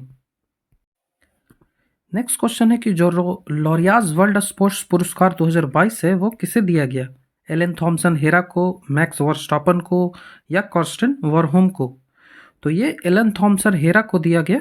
महिलाओं में जो फीमेल है उनमें दिया गया एलन थॉमसन हेरा को, और पुरुष में दिया गया मैक्स वर्स्टापन को, मेल में दिया गया मैक्स वर्स्टापन को। तो इसका ऑप्शन बनेगा सी, ए और बी दोनों। नेक्स्ट है कि 19वां G20 शिखर सम्मेलन जो है वो, जो कि 2024 में आयोजित होगा, वो कहाँ होगा? Bharat, Indonesia, Brazil, Japan. तो इसका आयोजन जापान में किया जाए, ब्राज़ील में किया जाएगा। ठीक है, ब्राज़ील। जो 2023 का है वो भारत में किया जाएगा। अभी G20 जो है इसका होस्ट भारत कर रहा है। जो 2022 का हुआ वो इंडोनेशिया में हुआ, और जो 2024 का होगा वो ब्राज़ील में होगा। नेक्स्ट सवाल है कि जो गरुड़ 6, मतलब गरुड़ जो है 6ठी बार हुआ, वो भारत और फ्रांस के बीच होता है। जो वायुसेना का अभ्यास है, गरुड़ अभ्यास भारत और फ्रांस के बीच होता है। तो वो कहाँ आयोजित किया गया था? जोधपुर में, जयपुर में, बकलोह में या विशाखापट्टनम में? इनमें से कहाँ जो गरुड़ जो है वो युद्धाभ्यास किया गया? तो ये राजस्थान के जोधपुर में किया गया। जो फ्रांस है उसके साथ भारत 3 अभ्यास करता है, जो गरुड़ हो गया, वरुण हो गया, गरुड़, वरुण, ठीक है, और शक्ति। तो 3 युद्धाभ्यास होते हैं, गरुड़, वरुण और शक्ति। जो शक्ति होता है वो आर्मी करती है, वरुण जो होता है वो नेवी करती है, और गरुड़ जो होता है वो वायुसेना करती है। नेक्स्ट सवाल है कि नासा के द्वारा जो शनि ग्रह है उसके किस उपग्रह को अध्ययन के लिए 2027 में ड्रैगन फ्लाई रोटरास क्राफ्ट लॉन्च करेगा नासा, ठीक है, dragon fly rotor craft launch करेगा टाइटन, रिया, हाइपीरियन या इपेटस के लिए। तो वो टाइटन के लिए लॉन्च करेगा, जो शनि का उपग्रह है टाइटन। नेक्स्ट सवाल है कि भारत में गूगल मैप की गूगल स्ट्रीट व्यू सेवा जो है वो निम्नलिखित में से किस कंपनी के साझेदारी से शुरू की जाएगी? विप्रो, टेस्ला, जो टाटा कंसल्टेंसी है टीसीएस, या फिर एचटीसी, या टेक महिंद्रा। तो इसका ऑप्शन बनेगा टेक महिंद्रा। टेक महिंद्रा के सहयोग से ये किया जाएगा। नेक्स्ट सवाल है कि भारत के वर्तमान मुख्य आर्थिक सलाहकार कौन है? विवेक देवराय, डॉक्टर कृष्णमूर्ति सुब्रमण्यम, अनंत नागेश्वरन या सुरजीत भल्ला। तो पहले थे डॉक्टर कृष्णमूर्ति सुब्रमण्यम, लेकिन अब बने हैं अनंत नागेश्वरन। तो इसका ऑप्शन बनेगा सी, ऑप्शन नंबर सी, अनंत नागेश्वरन। नेक्स्ट सवाल है कि जो केंद्रीय बजट 2022-23 के अनुसार महिलाओं और बच्चों का एकीकृत विकास करने के लिए भारत सरकार द्वारा नारी शक्ति के तहत कितनी योजनाएं शुरू की करने का प्रस्ताव किया गया है बजट में? तो वो 3 योजनाओं का शुरुआत करने का प्रस्ताव दिया गया है बजट में। जो ये 3 योजनाएं हैं इसमें मिशन शक्ति हो गया, मिशन शक्ति, मिशन वात्सल्य और सक्षम आंगनवाड़ी पोषण 2, ठीक है। ये मिशन शक्ति, मिशन वात्सल्य, मिशन और सक्षम आंगनवाड़ी एंड पोषण 2 इसके साथ किया जाएगा। नेक्स्ट सवाल है कि जेट स्ट्रीम के संदर्भ में कौन गलत है? सही की जगह आप कर लीजिएगा कौन गलत है जेट स्ट्रीम के संदर्भ में। तो ये सवाल है कि जो क्षोभ सीमा है, जो जेट स्ट्रीम होता है वो क्षोभ सीमा के निकट निचले में अत्यधिक तीव्र गति की क्षैतिज पवनें होती हैं, ठीक है। तो ये सही है। ये क्षोभ मंडल जो समताप मंडल के नीचे और क्षोभ मंडल के ऊपर होती है, इसमें जो ये होती है जेट स्ट्रीम। जो जेट वायुधारा होते हैं वो पश्चिम से पूरब की ओर जाती है, क्योंकि जो पृथ्वी की गति है इसी के कारण जेट वायुधारा चलती है, और पृथ्वी की गति पश्चिम से पूरब की ओर होती है, जिसके कारण जो जेट वायुधारा है वो पूरब से पश्चिम से पूरब की ओर बहती है। नेक्स्ट है कि जो विषुवतीय रेखीय क्षेत्र है इनसे अगर ध्रुव की ओर यदि जाएंगे तो जो जेट स्ट्रीम है इनकी ऊंचाई घटती है। तो हाँ, ये भी सही है, ठीक है, इनकी ऊंचाई घटती है, क्योंकि जब ध्रुव से जो आप विषुवत रेखा से यदि आप ध्रुव की ओर जाएंगे तो जेट स्ट्रीम की जो ऊंचाई है वो घटती है, क्योंकि क्षोभ सीमा की ऊंचाई विषुवत रेखा की ओर जाने से, विषुवत रेखा ये अगर मान लें तो ये इधर से आप यदि पोल की ओर जाएंगे तो क्षोभ मंडल की सीमा जो है वो घटती जाएगी, क्षोभ मंडल की ऊंचाई घटती जाएगी, जिसके कारण से जेट स्ट्रीम की भी ऊंचाई घटती जाती है। नेक्स्ट है कि उष्णकटिबंधीय जो पूर्वी जेट स्ट्रीम है, जो कि भारत में भी मानसून ये लाती है, जो ठंड में भारत में वर्षा होती है, दिल्ली के क्षेत्र में या फिर हो गया कश्मीर में और पंजाब का क्षेत्र जो हो गया, और ख़ास करके बिहार तक ये वर्षा आती है छोटे मोटे बूंदों के तहत। तो ये जो होती है वो पूर्वी जेट स्ट्रीम के कारण नहीं होती है। तो इसकी दिशा क्या होती है? तो दक्षिण पूर्वी होती है। तो ये गलत है, ठीक है, ऑप्शन नंबर डी इसका सही उत्तर बनेगा। और इसकी दिशा जो होती है वो दक्षिण पूर्व ना होकर उत्तर पूर्व होती है, ठीक है, इसकी दिशा उत्तर पूर्व होती है, याद रखेंगे, उत्तर पूर्व। नेक्स्ट सवाल है कि चक्रवात के संदर्भ में कौन सा गलत है? तो जो चक्रवात है यह निम्न दाब का क्षेत्र होता है जिसके चारों ओर क्रमशः बढ़ते वायु दाब की समदाब रेखाएं होती है। जो चक्रवात होते हैं वो ऐसे होती हैं, और यह जो निम्न वायु दाब का क्षेत्र होता है जिसके कारण हवाएं अंदर की ओर ऐसे आती हैं, और आगे जाते जाते वायु दाब बढ़ते जाता है। मान लिया यहाँ अगर 0 वायु दाब हो तो यहाँ 2 हो जाता है, यहाँ 4 होता है, ऐसे वायु दाब बढ़ते जाता है। तो ये निम्न वायु दाब का क्षेत्र है, ये सही है। दूसरा है कि चक्रवात में पवन की दिशा परिधि के केंद्र की ओर होती है। ये भी सही है, अभी बताया। नेक्स्ट है कि उत्तरी गोलार्ध में इसकी दिशा जो होती है घड़ी की सुई की दिशा के विपरीत होती है। ये बीएसएससी में पूछा गया है मेरे हिसाब से 24 तारीख के फर्स्ट शिफ्ट में। 24 तारीख के जो फर्स्ट शिफ्ट है इसमें पूछा गया है कि जो जो उत्तरी गोलार्ध में चक्रवात की दिशा कैसी होती है, इससे रिलेटेड सवाल पूछे गए हैं। तो उत्तरी गोलार्ध में जो दिशा होती है वो घड़ी की सुई की दिशा के विपरीत होती है, मतलब घड़ी ऐसे ऐसे चलती है, आप जानते हैं घड़ी ऐसे चलती है, तो इसके विपरीत ऐसे चक्रवात इसमें चलेगी उत्तरी गोलार्ध में। वहीं दक्षिणी गोलार्ध में जो है वो घड़ी की दिशा की समान चलेगी, मतलब क्लॉकवाइज चलेगी दक्षिणी गोलार्ध में और एंटी क्लॉक चलेगी उत्तरी गोलार्ध में। तो जो सी ऑप्शन बनेगा वो गलत है, डी ऑप्शन गलत है। दक्षिणी गोलार्ध में इसकी दिशा घड़ी की सुई के विपरीत होती है, नहीं, दक्षिणी गोलार्ध में क्लॉकवाइज होती है और जो उत्तरी गोलार्ध होता है वो एंटी क्लॉकवाइज होती है, याद रखेंगे इसे। नेक्स्ट क्वेश्चन है कि जो ओजोन छिद्र है उसके संबंध में क्या गलत है। तो जो ओजोन होता है ये पता है कि समताप मंडल में जो ओजोन गैस है O3 के लेयर को ओजोन कहते हैं, समताप मंडल की। तो जो समताप मंडल में पाई जाने वाली ओजोन परत की मोटाई में जब वृद्धि होगा तो वो कहेंगे कि ओजोन छिद्र हो गया। ये गलत है, पहला ही ऑप्शन गलत है। मोटाई में जब वृद्धि नहीं, मोटाई में जब कमी आ जाएगी तब कहेंगे कि वो ओजोन परत में छिद्र हुआ है। तो ऐसा कोई छेद नहीं होता है, बस वो कहा जाता है मोटाई में जब कमी आ जाए तो वो कहा जाता है कि वो छिद्र हुआ है। जो ओजोन छिद्र है इसे पहली बार जो फॉरमैन थे उन्हीं के द्वारा 1973 ईस्वी में खोजा गया था अंटार्कटिका में, ठीक है,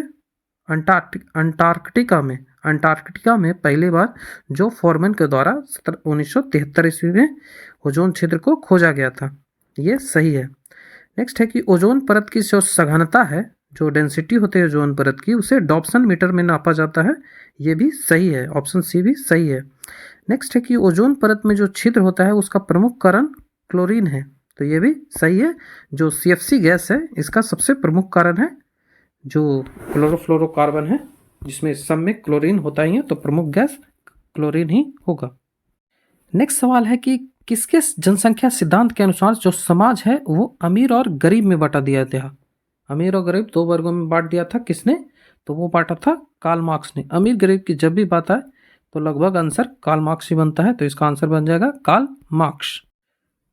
नेक्स्ट सवाल है कि निम्न में से कौन सी जो जनजाति है वो अंडमान निकोबार द्वीप समूह की नहीं है।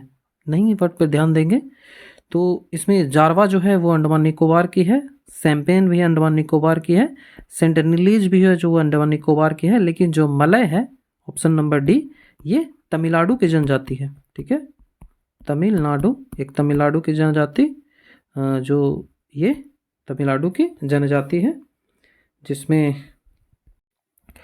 जो टोडा जनजाति भी है, टोडा, ये भी तमिलनाडु के हैं जो नीलगिरी के पर्वत पे रहती है। नेक्स्ट क्वेश्चन है कि जो कॉफ़ी के संदर्भ में क्या गलत है। तो जो कॉफ़ी उत्पादन के लिए औसत वार्षिक तापमान होना चाहिए, औसत वार्षिक तापमान जो कॉफ़ी उत्पादन के लिए होना चाहिए वो 15 से 18 डिग्री सेल्सियस होना चाहिए, ये सही है। जो औसत वार्षिक वर्षा होनी चाहिए वो 150 से 250 सेंटीमीटर के बीच होना चाहिए, ये भी सही है। नेक्स्ट है कि भारत में अरेबिका कॉफ़ी है इसका उत्पादन सबसे ज़्यादा होता है, ये भी सही है। ये पूछा गया है 24 तारीख के ही फर्स्ट शिफ्ट में, BSSC जो एग्ज़ाम हुआ तो 24 तारीख के फर्स्ट शिफ्ट में पूछा गया ये सवाल है। और जो नेक्स्ट है कि जो भारत में रोबस्टा कॉफ़ी का उत्पादन सबसे ज़्यादा होता है, ये गलत है क्योंकि वो सही है। ठीक है, तो इसका ऑप्शन बनेगा डी। नेक्स्ट सवाल है कि निम्न में से कौन सा जो है वो सुमेलित नहीं है। ये राज्य में दिए गए हैं, उनमें जलाशय का दिया गया है कि कौन सा जलाशय जो है वो कहाँ है। तो घाट प्रभा जलाशय तेलंगाना, गांधी सागर जलाशय मध्य प्रदेश, इंदिरा सागर जलाशय आंध्र प्रदेश और मैथन जलाशय छत्तीसगढ़। इनमें से कौन सा जो सुमेलित नहीं है। तो जो घाट प्रभा है ये कहाँ है, तो ये कर्नाटक में है। ठीक है, ये कर्नाटक में है, तो ये गलत हो जाएगा, ये सुमेलित नहीं है। जो गांधी सागर जलाशय है ये मध्य प्रदेश में है, ये सही है। जो इंदिरा सागर जलाशय है ये भी मध्य प्रदेश में ही है, ये भी मध्य प्रदेश में इंदिरा सागर जलाशय है, तो ये भी गलत हो जाएगा। यदि इंदिरा सागर जलाशय पोलावरम कह दे, पोलावरम, वरम। इंदिरा सागर जलाशय यदि पोलावरम ब्रैकेट में लिख दे तो वो आंध्र प्रदेश में होगा, वो सही हो जाएगा। लेकिन यहाँ पोलावरम नहीं लिखा है, इस कारण से ये गलत है। नेक्स्ट है मैथन। मैथन कहाँ है? तो मैथन झारखंड में है।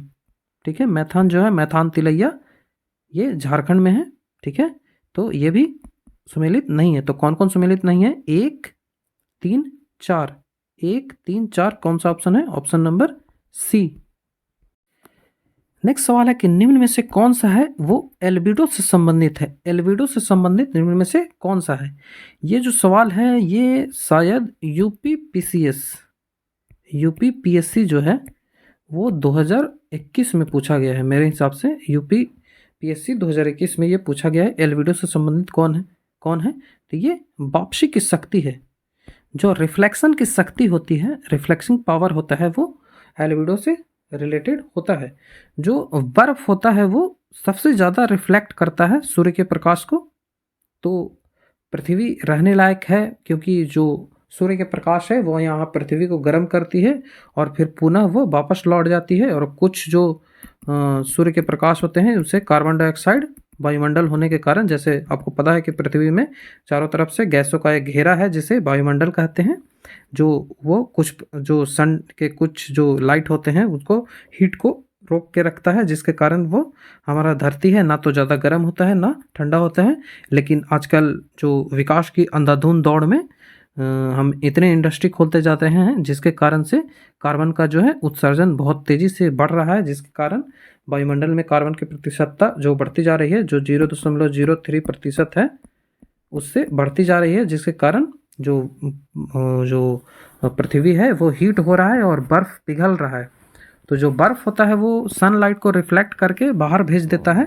तो यदि बर्फ़ पिघलेगा तो वो रिफ्लेक्शन की शक्ति भी कम होगी, जिसके कारण पृथ्वी पे जो सनलाइट है वो ज़्यादा पड़ेगी और पृथ्वी ज़्यादा गर्म होगा, जिससे यहाँ के जीव, मनुष्य सबको नुकसान के लिए जिम्मेवार होगा। नेक्स्ट सवाल है कि जो एक कथन है कि बुरी मुद्रा जो है वो अच्छी मुद्रा को चलन से बाहर कर देती है, यह कथन किसका है? तो ये कथन ग्रिशम का है। इसे ग्रिशम का नियम कहते हैं। बुरी मुद्रा को, जो अच्छी मुद्रा को चलन से बाहर कर देता है बुरी मुद्रा, ये ग्रिशम का नियम है।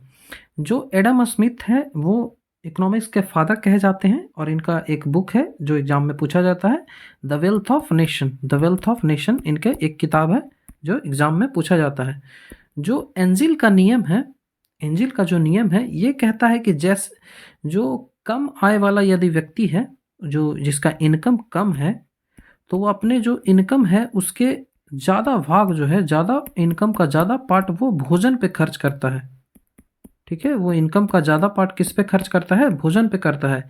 लेकिन उसका जो इनकम है, जो उसका आय जो है, उसका आय जैसे जैसे बढ़ते जाएगा वो भोजन पे खर्च वैसे वैसे कम करता जाएगा और लग्जरियस वस्तु पे खर्च करता जाएगा। तो यही एंजल का नियम है।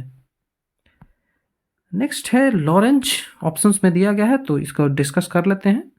जो लॉरेंज का नियम है, लॉरेंज का जो नियम है, लॉरेंज का नियम कहता है कि जो लॉरेंज वक्र होता है, एक लॉरेंज का ग्राफ होता है जो कि आय के संचयी प्रतिशत और जनसंख्या के संचयी प्रतिशत के संबंध को दर्शाता है।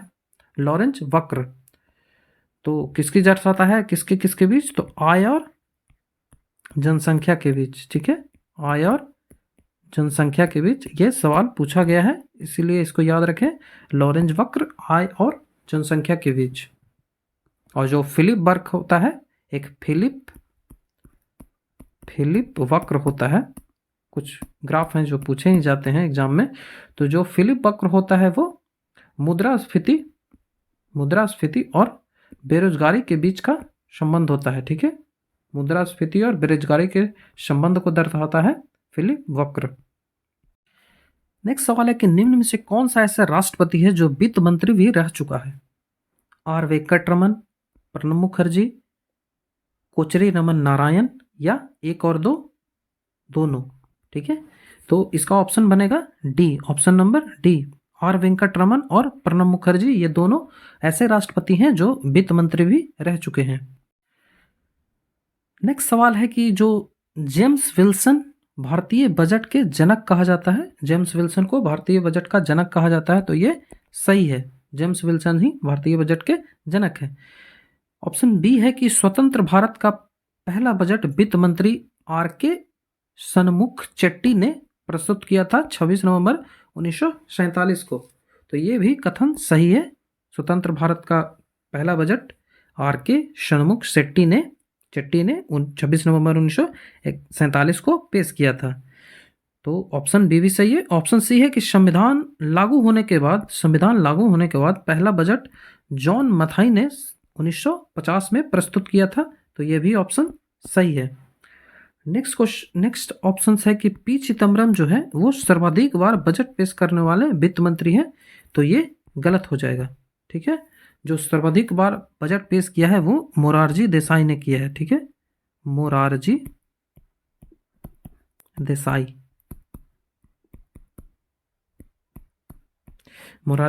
ने पहली बार सर्वाधिक बार बजट पेश किए हैं। यदि सवाल पूछे कि बजट पेश जो किए हैं उनमें मोरारजी देसाई ने 8+2 किए हैं। ठीक है, मोरारजी देसाई ने 8+2 मतलब 8 तो वित्त मंत्री रहते हुए किए हैं और 2 अंतरिम बजट पेश किए हैं। ठीक है, और जो पी चिदम्बरम है उन्होंने भी 8 बजट पेश किए हैं, लेकिन वो अंतरिम बजट एक ही पेश किए हैं, जिसके कारण इनकी संख्या 9 होती है और ये 10 में आ जाते हैं।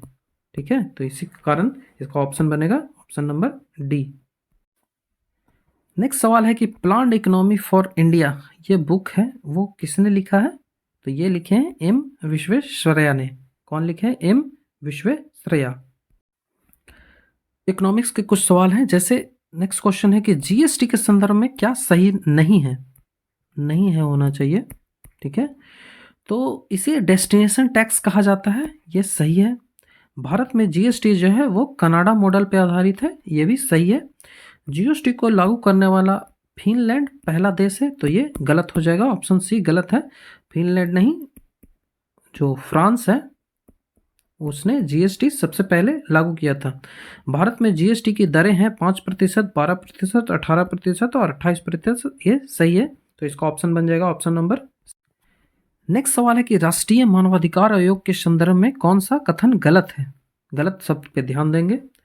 तो पहला ऑप्शन है कि आयोग के अध्यक्ष भारत का कोई सेवानिवृत्त मुख्य न्यायाधीश या एक उच्चतम न्यायालय का न्यायाधीश होना चाहिए। तो ये ऑप्शन सही है। ये पूछा गया है 23 दिसंबर वाले जो शिफ्ट था उसका पहला शिफ्ट में ये सवाल था। तो ये सवाल है कि आयोग के अध्यक्ष भारत का कोई सेवानिवृत्त मुख्य न्यायाधीश या एक उच्चतम न्यायालय का न्यायाधीश होना चाहिए, इनमें से कोई भी हो सकता है। तो ये ऑप्शन ए बनेगा। नेक्स्ट है कि भारत में राष्ट्रीय मानवाधिकार आयोग की स्थापना मानवाधिकार संरक्षण अधिनियम 1993 के तहत की गई है। तो ये सही है, ऑप्शन बी भी सही है। नेक्स्ट है कि यह आयोग उन्हीं मामलों को अधिकार संबंध में उन्हीं घटनाओं की जांच करता है जिन घटनाओं को घटे हुए 5 वर्ष से अधिक नहीं हुआ है। तो ये गलत हो जाएगा ऑप्शन। ठीक है, सी गलत है। ये 5 वर्ष नहीं, ये 1 वर्ष है।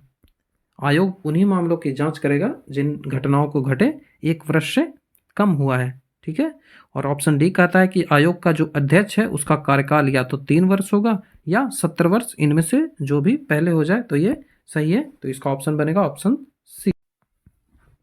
नेक्स्ट क्वेश्चन है कि लोक सेवा आयोग के कार्य की चर्चा भारतीय संविधान के किस अनुच्छेद में किया गया है? तो अनुच्छेद 320 में लोक सेवा आयोग के कार्य की चर्चा की गई है, उसके जो कार्य हैं उसके बारे में बताया गया है। वहीं जो अनुच्छेद 315 है, अनुच्छेद 315 में कहा गया है कि संघ और राज्य के लिए जो एक लोक सेवा आयोग होगी, जो संघ राज्य हैं उनके लिए एक लोक सेवा आयोग होगी, ये कहा गया है 315 में। वहीं जो 317 अनुच्छेद है, 317 में कहा गया है कि लोक सेवा आयोग के लिए सदस्य जो है उसको हटाए जाने के बाद उसकी जो है वो निलंबन जो किया जाना है उससे संबंधित जो है वो 317 में दिया गया है, हटाने या निलंबन से। ठीक है, निलंबन या हटाने से 317 में है।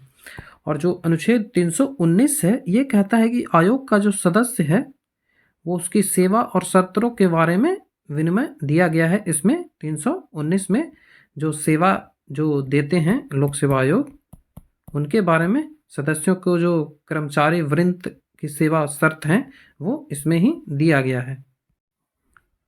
नेक्स्ट सवाल है कि मानव मौलिक अधिकार जो है इनके संदर्भ में कौन सा गलत है। तो मौलिक अधिकार जो है जो संविधान के भारत के जो संविधान है उसका भाग 4 में है और भारत का मैग्ना कार्टा कहा जाता है जो मौलिक अधिकार को, तो ये गलत हो जाएगा। कैसे गलत है? तो जो मौलिक अधिकार है वो भारत भाग के 4 में नहीं है, भाग 3 में मौलिक अधिकार की चर्चा की गई है। ठीक है, भारत के भाग संविधान के भाग 3 में, और लेकिन ये सही है कि भारत का जो मैग्ना कार्टा है वो मौलिक अधिकार ही है। ठीक है, और यह जो भाग है वो कठोर नियमों को नागरिकों की आज़ादी की सुरक्षा देता है। राज्य कठोर नियम न बनाए, इससे सुरक्षा देता है मौलिक अधिकार ही। यदि कोई नियम बनाती है सरकार जो नागरिकों के मौलिक अधिकार का हनन करती है, तो वो नागरिक सीधे हाई कोर्ट या सुप्रीम कोर्ट जा सकते हैं। तो ये सरकार के जो नियम हैं उनके विरुद्ध नागरिकों को अधिकार देता है। ये ऑप्शन सही हो जाएगा। नेक्स्ट ऑप्शन है कि मौलिक अधिकार की मांग पहली बार 1895 ईस्वी में बाल गंगाधर तिलक ने जो स्वराज बिल है उसमें प्रस्तुत किया था पहली बार, तो ये भी ऑप्शन सही है। जो अनुच्छेद 15, 16, 19, 29 और 30 जो है ये सिर्फ भारतीय नागरिकों को प्राप्त है, ये भी ऑप्शन सही है। ये कई एग्जामों में पूछा गया है, ये बिहार दरोगा में ही 2 बार पूछा गया है ये क्वेश्चन। तो ऑप्शन डी एकदम याद रखना आपको जरूरी है। जो ऑपरेशन 15 है जिसमें आपको जाति, मूल, वंश इस सब से भेदभाव नहीं किया जाएगा। जो अवसर में जो अनुच्छेद 16 है वो नौकरियों में, कॉलेजों में अवसर की समानता के लिए जो आरक्षण दिए जाते हैं वो अनुच्छेद 16 के तहत दिए जाते हैं, ये विदेशी व्यक्ति को नहीं दिया जाएगा।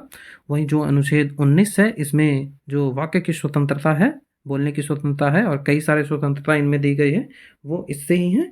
और जो धार्मिक स्वतंत्रता है, धार्मिक शिक्षा से रिलेटेड जो देते हैं धार्मिक शिक्षा जनजाति लोग या कोई धर्म विशेष के लोग, वो 29 और 30 में है, वो इसमें विदेशी नागरिकों को ये सब प्राप्त नहीं है।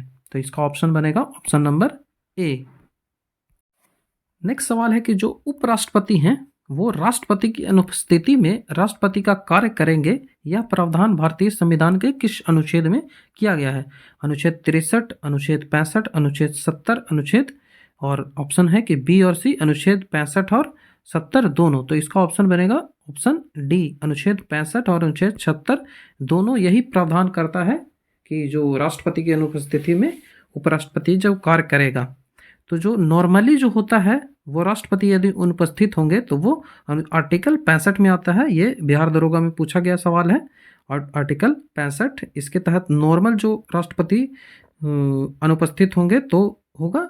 लेकिन यदि कोई आपातकालीन स्थिति में, यदि कोई आपातकालीन इमरजेंसी स्थिति आए, उसमें यदि राष्ट्रपति पद पे उपस्थित ना हो तो उस समय जो राष्ट्रपति कार्य करेगा वो अनुच्छेद 70 के तहत करेगा। इसीलिए इसका ऑप्शन बनेगा डी, बी और सी। और जो आर्टिकल 63 है इसमें कहा गया है कि भारत का एक उपराष्ट्रपति होगा, ये आर्टिकल 63 में कहा गया है। नेक्स्ट सवाल है कि वर्तमान स्थिति तक भारत के जो किन राज्यों में राष्ट्रपति शासन सबसे ज़्यादा लगा है उनको घटते क्रम में व्यवस्थित करना है। मतलब सबसे पहले उनको रखना है जिसमें सबसे ज़्यादा बार लगा है और सबसे लास्ट में उनको रखना है जिसको सबसे कम बार लगा है। तो ऑप्शंस हैं मणिपुर, बिहार, उत्तर प्रदेश और पंजाब। तो मणिपुर में 10 बार राष्ट्रपति शासन लगा है, उत्तर प्रदेश में 9 बार राष्ट्रपति शासन लगा है, बिहार में 8 बार राष्ट्रपति शासन लगा है और पंजाब में 8 बार राष्ट्रपति शासन लगा है। जो पहला राष्ट्रपति शासन लगा था वो पंजाब में ही लगा था, पेप्सू। ठीक है, पेप्सू राज्य में, पेप्सू। ठीक है, यहाँ पे पंजाब में ही पहली बार राष्ट्रपति शासन लगा था। तो इसका ऑप्शन बनेगा, पहले ऑप्शन आ जाएगा ए,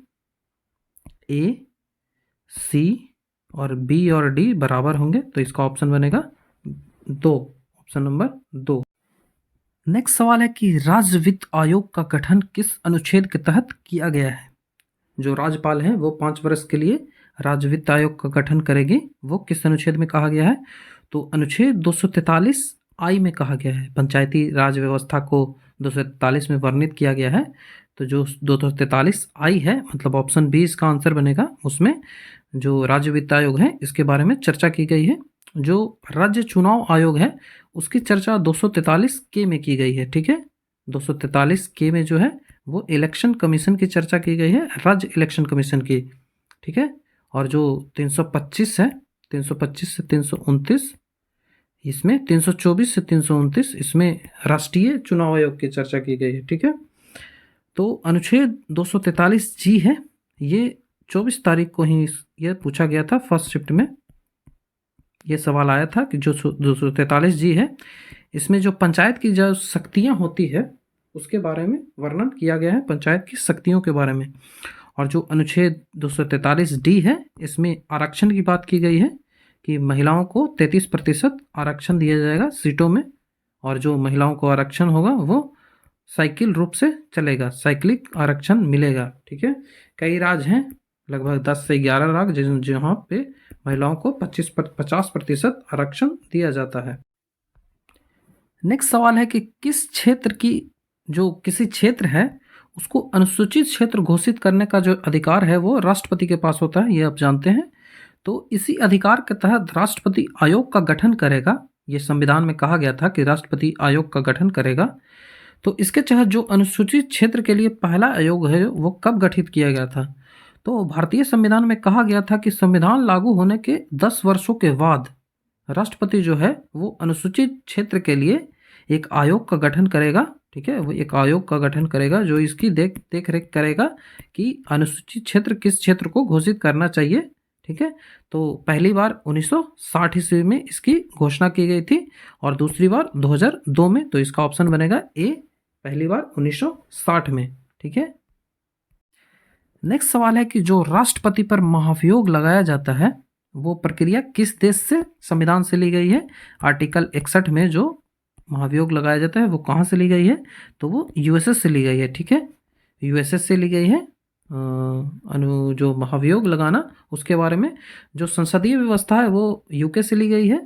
जो डीपीएसपी है, जो मौलिक कर्तव्य जो फंडामेंटल ड्यूटीज़ हैं वो रूस से ली गई हैं और कनाडा से संघवाद लिया गया है, ठीक है। संघवाद कनाडा से लिया गया है। और जो रेजिडुअल पावर होता है, यदि कोई जो जो राज्य सूची, संघ सूची और समवर्ती सूची का विषय होता है, अगर कोई विषय जो है वो इन तीनों में नहीं आता है, राज्य सूची, संघ सूची और समवर्ती सूची में, तो वो केंद्र को कानून बनाने का अधिकार होता है। ये कनाडा से ही लिया गया है। नेक्स्ट सवाल है कि 91वां संविधान संशोधन कब हुआ था? तो 91वां संविधान संशोधन 2003 में हुआ था। इस संविधान संशोधन के तहत कहा गया था कि जो मंत्रिपरिषद होगा वो प्रधानमंत्री को मिला के मात्र 15% ही हो सकता है मंत्रियों का, ठीक है। 15% ही हो सकता है प्रधानमंत्री को इंक्लूड करके। नेक्स्ट सवाल है कि निम्न में से कौन वैसे उपराष्ट्रपति नहीं है जो राजदूत के रूप में भी कार्य किया है? तो निम्न में से 303 वैसे हैं जिन्होंने राजदूत के लिए भी काम किया है और उपराष्ट्रपति भी रहे हैं, लेकिन इनमें से एक है जो उपराष्ट्रपति रहे हैं लेकिन राजदूत नहीं रहे हैं। तो जो डॉक्टर सर्वपल्ली राधाकृष्णन है, इन्होंने 1949 से लेके 1952 तक 49 से 52 तक यूएसएसआर, उस समय सोवियत रूस संघ था, तो उसकी जो राजदूत थे वो डॉक्टर सर्वपल्ली राधाकृष्णन थे। वहीं जो डॉक्टर बीवी गिरी थे, जो डॉक्टर नहीं, बीवी गिरी जो थे वो 1947 से 1951 तक सिलोन के राजदूत थे। सिलोन, ठीक है, सिलोन के राजदूत थे। और जो आर के नारायण थे वो 1976 से 1978 तक चीन के राजदूत थे। किसके? चीन के। तो ये तीनों थे और आर वेंकटरमन ये नहीं थे, तो ऑप्शन डी इसका आंसर बनेगा। नेक्स्ट सवाल है कि पटना में अनुशीलन समिति की एक शाखा की स्थापना की गई थी, वो किसने की थी? कुछ बिहार से सभी सवाल दिए गए हैं क्योंकि एग्जाम में भी बिहार से सवाल आया था। तो ऑप्शन सी इसका बनेगा, सचिंद्रनाथ सान्याल। नेक्स्ट सवाल है कि बिहार आर्थिक सर्वेक्षण जो है वो पहली बार किस वित्तीय वर्ष में पेश किया गया था? तो वो 2006-2007 में पेश किया गया था, इसे याद रखेंगे। नेक्स्ट सवाल है कि जो राजधानियों से सवाल भी आते हैं, तो राज राजधानियाँ दिया गया है, इसमें है कि कौन सा सुमेलित नहीं है। तो नॉर्वे की राजधानी ओस्लो होती है, स्वीडन की राजधानी स्टॉकहोम है, फिनलैंड की राजधानी हेलसिंकी है, ये 23 दिसंबर के फर्स्ट शिफ्ट में पूछा गया था बीपीएसएससी में, ठीक है। और जो डेनमार्क है इसकी राजधानी एम्स्टर्डम है, ये गलत है, ठीक है। डेनमार्क की राजधानी एम्स्टर्डम नहीं है। डेनमार्क की राजधानी कहाँ है? तो डेनमार्क की राजधानी एम्स्टर्डम नहीं है। एम्स्टर्डम जो है वो नीदरलैंड की राजधानी है। किसकी राजधानी है? नीदरलैंड, ठीक है। नीदरलैंड की राजधानी एम्स्टर्डम है। तो डेनमार्क की राजधानी कहाँ रहेगी? तो डेनमार्क की राजधानी कोपेनहेगन है, कोपेनहेगन। लिपि से भी हर शिफ्ट में सवाल पूछे गए थे। तो लिपि से ये सवाल है कि मोड़ी जो लिपि है वो उसका प्रयोग किस भाषा में किया जाता था? तो मोड़ी लिपि का प्रयोग मराठी भाषा में किया जाता था, मराठी में। नेक्स्ट सवाल है कि कौन सा इसमें सुमेलित नहीं है, ठीक है। तो जो यूएई की मुद्रा है वो दिरहम है, ये पूछा गया था 23 दिसंबर के शिफ्ट में। जो कीप है ये मुद्रा है लाओस की, ये 23 दिसंबर के सेकंड शिफ्ट में पूछा गया था। और जो इजराइल है इसकी मुद्रा न्यू शेकेल है, ये भी सही है। जो सऊदी अरब की मुद्रा दिया नहीं गया है तो ये ऑप्शन गलत हो जाएगा, ठीक है। नेक्स्ट सवाल है कि जाबद्रुंग नगवांग नामग्याल, जाबद्रुंग नगवांग नामग्याल जो है वो निम्न में से किस देश के संस्थापक माने जाते हैं? तो वो किसके संस्थापक माने जाते हैं?